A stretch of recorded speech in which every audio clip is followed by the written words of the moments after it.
52-53 বছর হলো, প্রায় অর্ধ শতাব্দী স্বাধীন হয়েছে, কিন্তু অনেকেই মনে করে দ্বিতীয়বার স্বাধীন হয়েছে গত 5ই আগস্ট। তাহলে তার আগের যে সরকার ছিল এতটাই নির্মম, এতটাই ভয়ঙ্কর, এতটাই রক্ত ঝরিয়েছে যে স্বাধীনতাকেও মানুষ হারিয়ে ফেলেছিল। মানুষের গণতান্ত্রিক কোনো অধিকার ছিল না।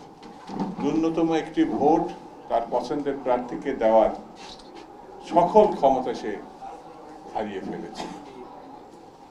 লুটপাট যে সীমাহীন হয়েছে, যা এখন আমরা বিভিন্ন পত্র পত্রিকার মাধ্যমে দেখতে পাচ্ছি, কল্পনা করাও কঠিন যে কোন সরকারের নেতৃত্বে তার পরিবার, তার দল, তার সঙ্গী সাথীরা ব্যাংক থেকে শুরু করে সকল অর্থনৈতিক সংস্থা থেকে তারা বিপুল পরিমাণ অর্থ পাচার করে দিয়েছে।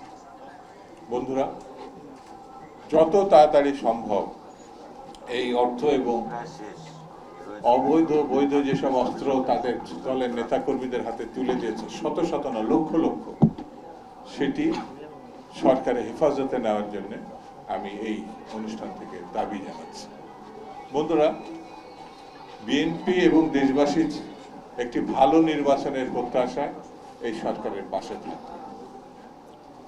আমরা একটি ভালো পরিবর্তনের জন্য, জনগণের ভোটাধিকার পূর্ণ প্রতিষ্ঠার জন্য বিএনপি আগাগোড়া এই সরকারের সঙ্গে থাকবে।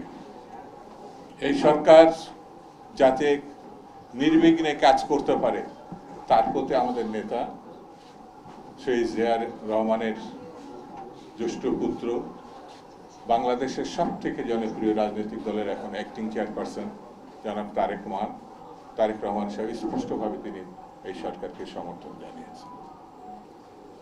এই সরকারকে ভালো নির্বাচনের উদ্যোগ নিতে হবে, যে উদ্যোগের মধ্য দিয়ে এই দেশের মানুষ তার পছন্দের প্রার্থীকে ভোট দিতে পারে, এবং সেই উদ্যোগকে সফল করার জন্য দেশবাসী এই সরকারের সঙ্গে থাকবে। মনে করতে হবে, এবং স্পষ্ট করেই বলি, আওয়ামী লীগের ফ্যাসিবাদী সরকারের সঙ্গে এই সরকারের একটি বড় ধরনের পার্থক্য আছে।